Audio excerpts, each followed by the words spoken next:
압도적 경제 콘텐츠 3프로TV의 취재팀장 권순우, 줄여서 압권 시간입니다. 안녕하세요.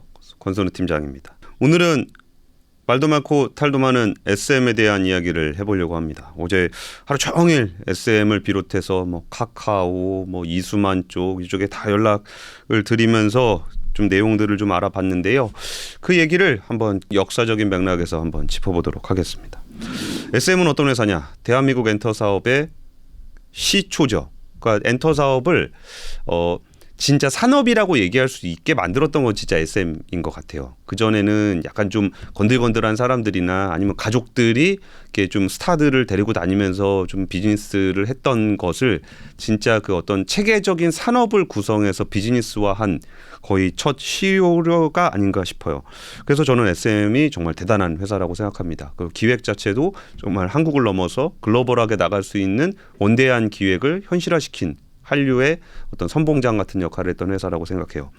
근데 문제는 그 SM의 지배구조에 문제가 좀 있습니다. 사실 우리나라 기업 중에 과거부터 따져보면 지배구조 문제가 없는 기업은 없죠. 근데 그 기업들이 지금 다양한 압력들과 어떤 개선에 힘입어서 좀 달라지고 있는 것인데, 사실 SM 같은 경우는 그 구조가 잘 변했던 기업은 아니에요. 왜냐하면 여기서 이수만 총괄 PD라는 분의 존재감이 너무너무 크고 그분의 능력이 굉장히 출중하고 지금의 SM의 어떤 그 모든 색깔과 모든 이미지를 만든 사람이 이수만 총괄 PD 있잖아요.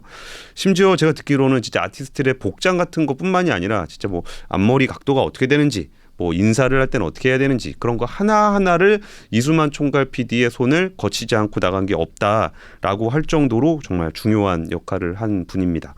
근데 이렇다 보니까 SM이라는 기업이 주식회사잖아요. 근데 한 사람의 최대 주주이자 프로듀서가 모든 전권을 행사하고 그의 이익에 부합하는 구조를 가지고 있다는 건 문제가 있죠. 그리고 그 문제에 대한 문제 제기가 있었을 때 SM은 별로 변화를 보이지 못했습니다.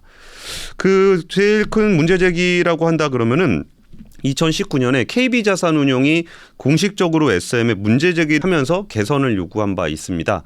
크게 보면은 일단 본업이 잘한다는 것에 대해서 제가 앞에다가 좋은 얘기를 많이 했다는 건 뒤에 좀 안 좋은 얘기 하려고 그랬겠죠.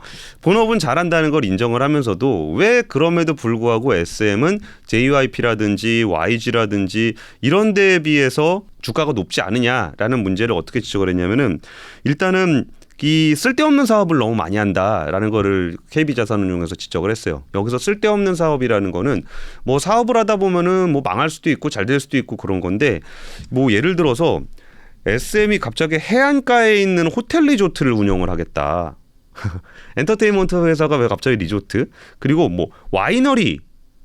와이너리면은 포도주 만드는 그 포도밭이잖아요. 그런 걸 한다 그러고 갑자기 레스토랑을 한다 그러고 갑자기 여행업을 한다 그러고, 와이너리는 또 여러 개 하고 빌라 같은 거 가지고 있고, 그리고 저기 청담동에 있는 SMT 서울 같은 경우는 진짜 그 누적 적자가 거의 한 200억 가까이 될 정도로 그런 레스토랑을 하면서 사업을 하는 거예요. 그러면 이게 SM이 이게 진짜 자기가 뭔가 이게 신사업이라고 생각해서 돈을 벌려고 사업을 하는 건지라는 것에 대해서 KB자산운용은 이수만 총괄이 SM을 통해 개인적 취향의 사업을 영위한다는 합리적인 의심을 갖게 한다라고 지적을 했었어요. 무슨 얘기냐?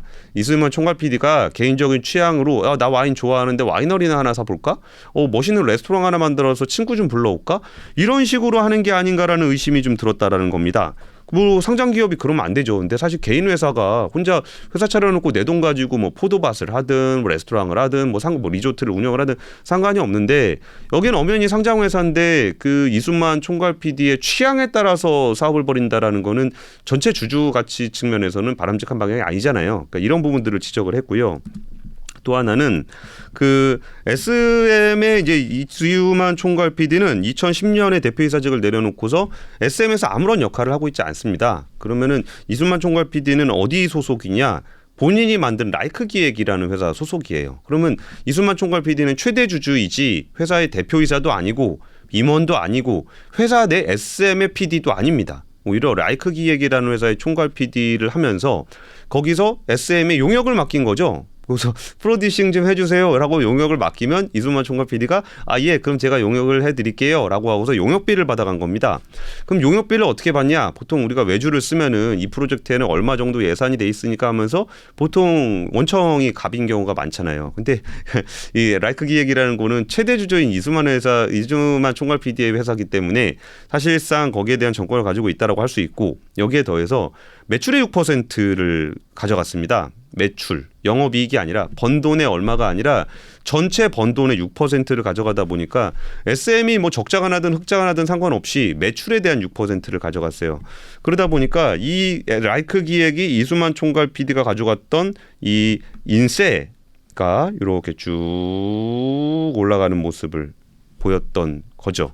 그래서 아니 굳이 그렇게 할 필요가 있느냐. 그러니까 심지어 그 당시에 조사하기로는 3년 동안 전체 SM의 영업이익의 46%를 라이크 기획이 가져가더라. 근데 이것도 영업이익이 이만큼인데 46억을 가져간 게 아니라 처음에 매출에서 40% 정도 되는 돈을 먼저 수취를 했다라는 거죠.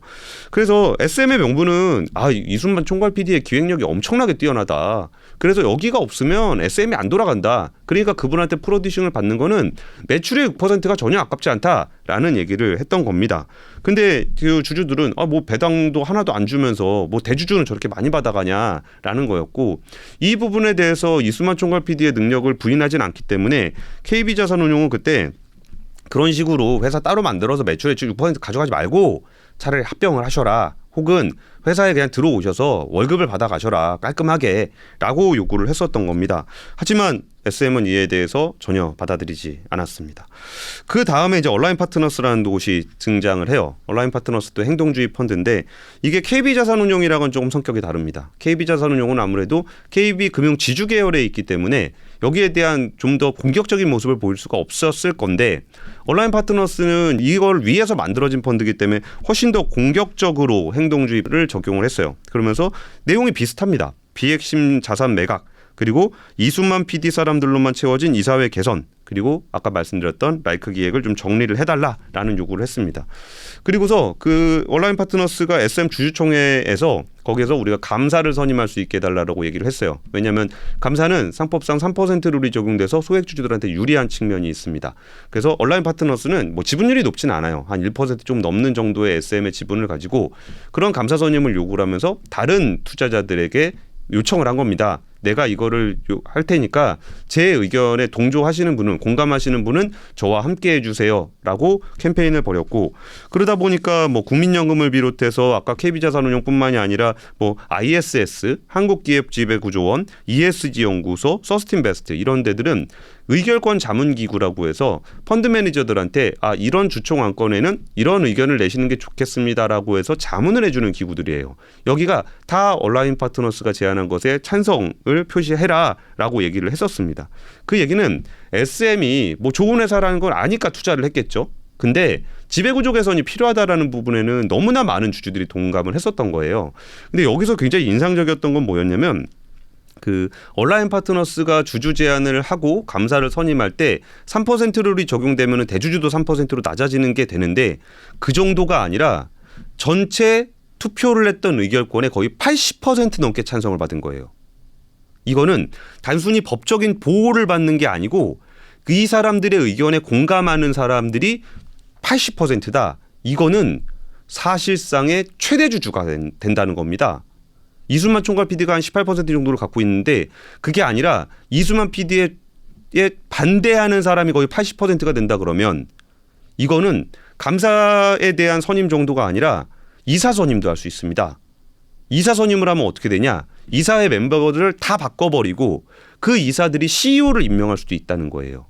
그러면 이수만 총괄 PD가 최대 주주가 아니라 사실 나머지 주주들이 모여서 실질적인 최대 주주로서 SM을 가져올 수 있게 된다는 거죠. 이런 상황이 지난해까지 펼쳐졌습니다.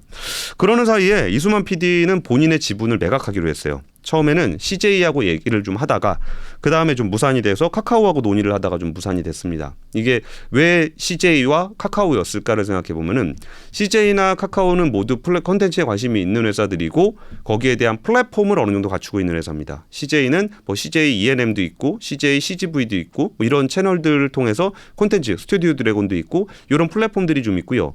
카카오 같은 경우는 웹소설이라든지 웹툰 그리고 이제 글로벌하게 피코마라든지 이런 것들이 있어요. 근데 고민이 뭐냐면 정말 전 세계적으로 먹힐 만한 IP, 전 세계적으로 먹힐 만한 스타가 없다는 거죠.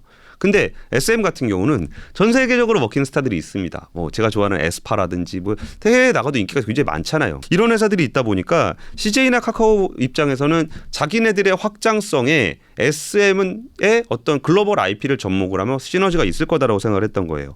근데 결렬 이유는 공개되진 않았는데 그때 듣기로는 라이크 기획 문제가 그때도 거론이 좀 됐었던 걸로 저는 파악하고 있습니다.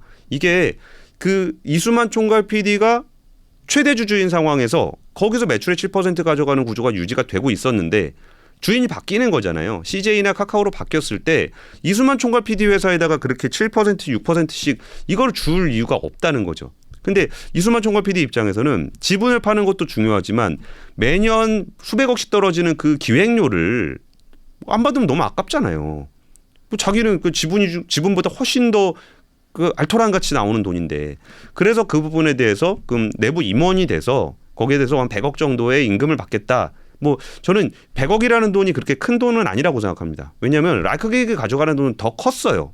근데 문제는 뭐냐면 아까 SM이라는 회사가 이수만의 회사였다 그랬잖아요. 거기에 최대 주주일 뿐만 아니라 거의 모든 프로듀싱을 하고 있고 사실상의 경영을 하고 있기 때문에 CJ나 카카오 입장에서는 아니 자기네가 샀는데 이수만 총괄 PD가 들어와서 여전히 그 모든 걸 한다 그러면 사는 게 의미가 없잖아요. 그러다 보니까 좀 무산이 된 게 아닌가 싶어요. 그래서 이런 흐름 때문에 이수만 총괄 PD는 지분을 매각하지 못했고 경영권 분쟁 상황은 그러니까 거기에 행동주의 펀드의 요구들은 이어지고 있었습니다. 근데 어쨌든 그때 주주총회 이후에 사실 주주총회에서 표대결을 할 경우 이수만 총괄 PD의 우호적인 지분보다 나머지 얼라인 파트너스를 비롯한 나머지 주주들의 의결권이 더 많다라는 게 확인이 되면서 정말 여기서 맘만 먹으면 이사 멤버 전원 교체해가지고 대표이사까지 임명할 수 있는 힘을 주주들이 갖고 있다라는 게 확인이 된 거죠. 그래서 그래서 그런지 아니면 진짜 SM에서도 그걸 받아들였는지 그런지는 모르겠지만 그 얼라인 파트너스가 지배구조, 기업구조 개선을 요구한 부분들을 그 이성수 대표를 비롯한 SM의 경영진들이 수용을 하기로 했습니다. 먼저 라이크 기획에 대한 그 계약은 지난해 연말로 해서 멈추기로 했고요. 그리고 이사회 의결을 못하지만 이사회 의결권은 없지만 이사회에 참여할 수 있는 기타 비상무이사로 이창환 온라인 총괄 대표를 임명을 하기로 했습니다. 그리고 그 이사회라고 하는 게 SM의 이사회는 총 4명으로 구성이 되어 있는데 일단 이사회 의장은 이성수 공동대표입니다. 이성수 공동대표는 다들 아시다시피 그 SM의 초기부터 이렇게 좀 같이 일을 했던 이수만 총괄 PD의 처조카입니다. 거기에 타경준 대표나 박준영 이사 같은 경우도 SM의 설립 초기부터 함께 행동해왔던 그런 멤버들입니다. 그리고 이제 사회이사가 한 명 있는데 지창훈 사회이사는 이수만 PD의 고등학교 동창입니다. 그러니까 이사회 전체가 이수만 PD가 임명하고 이수만 PD의 측근 뭐 이런 사람들이었기 때문에 여기에 대해서 그 온라인은 사회이사를 좀 썼으면 좋겠다라고 얘기를 하면서 여기를 또 이수만 총괄 PD가 그냥 임명을 해버리면 똑같은 결과가 되니 거기에 대해서 사회이사 후보를 추천할 수 있는 보드를 구성하자. 라고 해서 조현명 교수님하고 우리 3프로TV에 자주 나오시는 이남우 교수님 또 거기에 참여를 하고 회사 쪽에서는 이성수 대표가 참여하는 그 3인이 사회이사 후보를 추천하기로 했습니다. 그리고 되게 인상적이었던 게 멀티프로듀싱 체제로 전환하는 걸 선언했어요. 이게 뭐냐면 아까 제가 설명드렸던 것처럼 이수만 총괄 PD가 모든 걸 했습니다. 진짜 뭐 음악 하나, 댄스 하나, 뭐 외모, 뭐 의상 모든 걸 했어요. 그러다 보니까 좋은 점은 SM만의 독창적인 매력, 이수만 PD가 만들어낸 독창적인 매력이 SM의 강점이었는데 단점은 이 한 사람한테 의존하는 구조이다 보니까 생산량이 많이 적어요. 한 명이 다 해야 되니까 아무래도 이게 한계가 있잖아요. 그리고 다양성이 좀 떨어진다는 단점이 있어요. 그러니까 여기서 이수만 총괄 PD가 하는 게 더 좋은데? 라고 생각할 수도 있고 생산량이나 양적으로나 질적인 측면에서의 개선을 바라려면 이수만 총괄 PD가 아닌 다른 프로듀서도 프로듀싱을 할 수 있는 그런 구조로 바꿔야 된다라는 거였습니다. 여기에 대표적인 케이스가 저기예요. 그 하이브 같은 경우는 BTS를 키워낸 회사잖아요. 그리고 BTS 혼자 어마어마하게 벌고 있었기 때문에 방시혁이 만든 BTS가 아니면 하이브가 안 된다라고 생각을 했지만 우리의 뉴진스가 나왔죠. 뉴진스는 방시혁 씨가 프로듀싱한 그룹이 아니에요. 거기에 하위 레이블에서 만들었던, 그러니까 다른 훌륭하고 재능 있는 프로듀서들이 잘 만들 수 있는 여건이 된다면 BTS가 군대에 간다고 하더라도 뉴진스 같은 아티스트들이 점점 만들어질 수 있다라는 거죠. 그래서 이 부분을 요구를 했을 때 SM 쪽에서는 오케이, 우리가 바꿀게요 라고 얘기하면서 멀티 프로듀싱 체제로 바뀌기로 했어요. 그래서 5개의 프로듀싱 팀을 만들어서 이거를 좀 다양한 콘텐츠를 만들어내겠다라고 했고, 그래서 이전에 SM은 3.5년에 한 팀 정도가 데뷔를 했다 그러면은 앞으로는 1년에 2팀 이상 출시를 하겠다라고 했고요. 음반도 연 31개였던 걸 40개 이상, IP 출시 지원율도 25%에서 0.5% 이하로 줄이겠다고 했습니다. 이러면은 제가 느끼기에는 꽤 기대가 돼요. 정말 SM이라는 내공이 있으니 이수만 총괄 PD가 했을 때의 어떤 일관성이라든지 독창적인 매력은 있겠지만 멀티 프로듀싱 체제로 전환을 했을 때의 다양성도 꽤 기대가 됩니다. 그리고 거기에 대해서 정말 젊고 유능한 프로듀서들이 SM과 함께 한다면 정말 매력적인 회사가 될 수도 있을 거다라고 기대를 합니다. 그렇게 진행이 되고 왔어요. 그러면은 지금까지 보시기에는 SM은 능력은 있지만 뭐 기업 구조에 좀 문제가 있었고 행동주의 펀드가 움직이면서 많은 주주들이 공감을 해서 이렇게 기업 가치를 개선하면 좋겠구나라는 제안을 했고, 거기에 대해서 SM 쪽에서 받아들여서 그래, 우리도 한번 바뀌어 볼게요 라고 얘기하는 것까지 진행이 됐습니다. 그러면 여기서 해피엔딩으로 끝나는 듯 보이지만 여기서 반전이 발생한 겁니다. 카카오가 SM 엔터테인먼트가 신주 배정 유상증자, 그러니까 주식을 새로 찍어내는데 새로 찍어내는 전환사채하고 주식을 포함한 그 새로 찍어내는 주식을 카카오가 사기로 했습니다. 그러니까 카카오가 주식을 사는 거고 카카오가 SM에 투자를 하는 거죠. 그래서 거기에 지분율이 약 2% 정도를 받아서 2대 주주로 등극을 하기로 했습니다.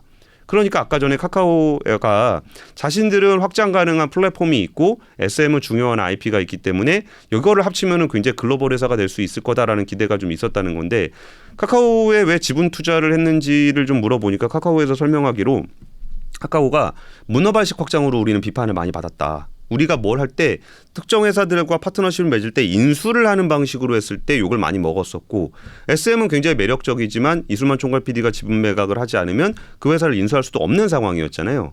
그러니까 직접 인수를 하기보다는 지분 투자를 통해서 좀 더 공고한 관계를 유지하려고 했다. 이거는 네이버의 방식과 좀 비슷합니다. 네이버 같은 경우는 CJ대한통운이라든지 아니면 미래에셋대우라든지 이마트라든지 같이 협업하는 파트너와 지분을 투자를 해요. 그것처럼 카카오도 SM의 주식을 투자를 했다라는 거고, 또 카카오 입장에서는 아까 설명드렸던 것처럼 지금 국내에서 그 골목상권 침해한다고 욕을 많이 먹잖아요. 그러니까 이 골목상권 침해에 대한 비판을 피하기 위해서는 해외로 나가야 되는데 해외에서 잘할 수 있는 거는 콘텐츠가 있는 것 같고 웹툰, 웹소설 플랫폼을 비롯해서 있으니 거기에 글로벌 IP인 SM을 함께 한다면 시너지가 있을 것 같아서 투자를 했다. 해외 진출, 비욘드 코리아 차원에서 지출했다라고 좀 설명을 했습니다. 그랬는데 갑자기 이수만 PD가 여기에 대해서 법적 대응을 하겠다고 밝혔습니다. 의외죠. SM이 주주들의 의견을 받아들여서 지금까지 되어 왔다라고 합의가 됐다라고 좀 생각을 했는데 갑자기 이수만 PD 쪽에서 카카오가 2대 주주가 되는 거를 반대하는 법적 대응을 하겠다는 겁니다. 좀 이상한 건 뭐냐면은 SM 같은 경우는 이수만 총괄 PD가 최대 주주고 이사회 멤버들이 대부분 측근 아니면은 친척 아니면 동창인데 여기서 무슨 일이 벌어진 거지? 라는 것이 굉장히 황당한 상황이었던 거죠. 그래서 여기서 그 상황의 반전이 생겼던 요인들을 좀 전선이 좀 복잡하니까 제가 이수만 PD 입장에서 말씀을 드릴게요. 이수만 PD 입장에서는 지금 선을 어떻게 긋고 있는 거냐면 이성수, 처조카인 이성수 대표와 자기 최측근이었던 타경준 대표가 자기를 배신했다는 겁니다. 그리고 그 온라인 파트너스를 비롯한 다른 주주들 있잖아요. 그 사람들하고 손을 잡았다는 거예요. 그래가지고 나를 몰아내려고 하고 있다. 최대 주주인 나를 몰아내려고 지금 쿠데타를 일으키고 있다라는 겁니다. 그리고 카카오가 2대 주주로 들어온 거는 이 세력들과 함께 나를 모략하기 위해서 카카오가 2대 주주로 들어왔다라는 주장을 하는 거예요. 그러니까 이상하다. 예전에 이 조항은 최대 주주, 이사회와 경영진을 장악하고 있는 최대 주주가 소수 주주의 권리를 침해하면서 3자 배정 유상증자를 막기 위해서 만든 제도인데 이번에는 이수만 총괄 PD는 최대 주주이자 경영진 이사회를 다 장악한 사람으로 알고 있었는데 일이 벌어진 겁니다. 그리고 내용을 알아보니 이수만 PD 쪽은 그 이성수 대표와 탁영민 대표가 자기의 의사에 반하는 그런 행동을 했다라고 인식을 하고 있다라는 거죠. 그러니까 여기서 지금 전선이 대충 그려지시나요? 같은 편이었던 이사회와 경영진이 확 돌아서서 적군의 편에 서서 자기의 자리를 뺏어가려고 하고 있다. 이게 이수만 PD의 포지션입니다. 그러다가 지금 확인되지는 않지만 보도가 나오고 있는 거는 하이브 얘기가 갑자기 나옵니다. 하이브 얘기는 왜 갑자기 나오지? 라고 했더니 하이브가 주식시장에서 SM 주식을 막 사 모아서 이수만 PD 편에 서겠다라는 게 요새 보도의 맥락이에요. 그래가지고 이수만 PD가 최대 주주이니 여기서 저 배신자들을 다 몰아내고 다시 SM을 장악하려고 한다라는 겁니다. 그럼 이게 어떤 의견인지를 좀 얘기를 들어보니까 이수만 PD도 지배구조 개선이라든지 아니면 경영 상황에 대한 개선에 대해서 공감한다. 주주들의 의견을 들으려고 한다. 하지만 지금의 방식과 지금의 속도는 기업 가치를 훼손할 거라고 본다라는 게 이수만 PD 쪽 입장이고요. 그러면 이쪽에 반대편에 있는 그 카카오라든지 온라인 파트너스라든지 이런 데는 온라인 입장에서는 그런 거예요. 아니 우리가 뭐 이사를 바꾼다 그랬어. 그리고 대표이사는 당신 처조카 아니냐. 우리가 무슨 당신의 뭐 경영권을 뺏는다고 얘기를 했냐. 심지어 이수만 총괄 PD는 거기에 지금 경영을 하고 계시지도 않는데 이성수 대표는 자기 처족하고 카카오도 그런 얘기하는 겁니다. 아니 우리가 인수하려고 그럴 때는 안 판다 그러셔가지고 우리 안 하려고 그랬는데 소수지분 투자해서 시너지 내보겠다 그러고 그 당사자가 그러니까 SM하고 나하고 거래를 하는 건데 그럼 SM 대표이사하고 얘기하지 그럼 누구랑 얘기를 합니까? 라는 얘기를 카카오에서는 하고 있는 겁니다. 그래서 이거는 지금 오스템 임플란트랑 좀 비슷한 성격이 있어요. 그러니까 오스템 임플란트 얘기를 좀 아시는 분들은 아실 텐데 오스템 임플란트의 최규옥 회장이라는 분이 계시고 그리고 이쪽에 KCGI라는 행동주의 펀드가 경영 참여를 선언했더니 여기가 좀 위협이 되네라고 느낀 최규옥 회장이 자기 지분의 일부를 MBK에 넘기고 MBK가 공개 매수 형식으로 주식을 사모으면서 이쪽으로 갑자기 등장을 하게 된 거예요. 그것처럼 이수만 총괄 PD가 있고 행동주의 펀드가 있는데 여기서 행동주의 펀드가 좀 이길 만한 모양새가 보였을 때 하이브가 백기사로 등장해 지분을 사 모으면서 이수만 총괄 PD와 함께하는 그림인가? 라는 것이 현재 시장에 지금 나오고 있는 얘기입니다. 좀 다소 복잡하긴 하지만 이런 정도 설명은 좀 드려야 지금 상황을 좀 이해할 수 있지 않을까라는 생각이 좀 들어요. 그럼 이제 소송은 어떻게 되는 거냐? 아까 전에 그 상법으로 보호하고 있는 주주 권리는 사실 소수주주들에 대한 권리를 보호하기 위해 활용이 됐었던 거거든요. 근데 상법에는 소수주주냐라고 써 있지 않고 경영권이 누구 거냐라고 써 있지 않아요. 그러니까 경영권이라는 게 우리 당연히 이성수 대표는 이수만 총괄 PD 편이라고 생각했는데 이수만 총괄 PD는 저거 우리 편 아니고 저 온라인하고 결탁한 사람들입니다. 그러니까 경영권을 쟤네들이 가지고 있어요. 라고 얘기를 한다고 하더라도 법적으로는 구분할 방법이 없어요. 그리고 그 경영권 분쟁 상황이냐 아니냐에 대해서도 온라인이나 이런 데는 우리가 뭐 대표이사 한다 그런 것도 아니고 우리는 개선하는 주주 제안을 한 거지 경영권에는 관심이 없습니다라고 하더라도 경영권 분쟁이 뭐냐라는 거에 대한 규정이 없어요. 그러니까 이수만 총괄 PD 쪽 입장에서는 우리는 온라인 파트너스와 경영권 분쟁을 하고 있는 상황이고 그리고 여기에 대해서 3자 배정 유상증자를 통해서 카카오라는 백기사를 끌어들인 꼴이 됩니다. 그러니까 그게 법에는 백기사냐 아니냐가 중요한 게 아니잖아요. 그런 3자 배정 증자가 안 된다라는 거니까 이거는 상식적으로 봤을 땐 잘 이해가 안 가지만 법적으로는 카카오의 2대 주주 승격이 무효가 될 가능성이 없지 않다. 라는 말씀을 좀 드리겠습니다. 그 주주들의 권리의식이 높아지면서 최대 주주가 소수 주주들의 권리를 침해하는 상황에 대한 반발은 굉장히 좀 심해요. 관행적으로 행사하던 인사라든지 거래에 대해서 문제 제기가 되고 있고 법적 다툼도 많이 벌어지고 있습니다. SM 같은 경우도 되게 오랫동안 문제점으로 지적됐던 부분들이 해소되는 과정에서 다툼이 발생을 하고 있어요. 원래 기업 지배 구조라는 거는 최대 주주와 소수 주주, 뭐 채권자, 노동자, 아니면 협력업체 이런 다양한 이해관계자들이 기업이 수익을 어떻게 나눌 것인가, 자원을 어떻게 나눌 것인가를 두고서 벌이는 굉장히 치열한 경쟁입니다. 그동안은 대주주가 일방적으로 자기한테 유리하게 해왔기 때문에 이거를 바로잡는 과정 자체에 대해서는 크게 문제가 없어요. 근데 그조차도 돈이 걸린 문제이기 때문에 매끄러울 수가 없습니다. 그래서 이 갈등들은 어떤 지배구조 개선이 이루어지고 있는 차원에서는 발생하고 있는 문제라고 보시면 될 것 같고, 어쨌든 지배구조 문제로 인한 코리아 디스카운트가 사라지는 과정의 일환이라고 보셔도 좋을 것 같습니다. 결과가 어떻게 되든 진짜 이 둘 사이의 다툼이 SM의 기업 가치를 높이고 모든 주주들의 권익을 보호할 수 있는 방향으로 흘러가기를 기대하면서 이 상황이 어떻게 진행이 될지는 앞으로도 계속 취재해서 전달해드리도록 하겠습니다. 지금까지 압권의 권순이었습니다. 감사합니다. 3프로TV가 새로운 모습으로 여러분을 찾아갑니다. 오후 3시 반 클로징벨 라이브는 여도은 앵커 그리고 명민준 앵커가 여명 콤비로 함께 진행을 하고요. 6시 퇴근길 라이브에서는 정프로가 월요일부터 금요일까지 김영렬 센터장, 최창규 본부장 그리고 박지영 차장과 함께 진행을 합니다.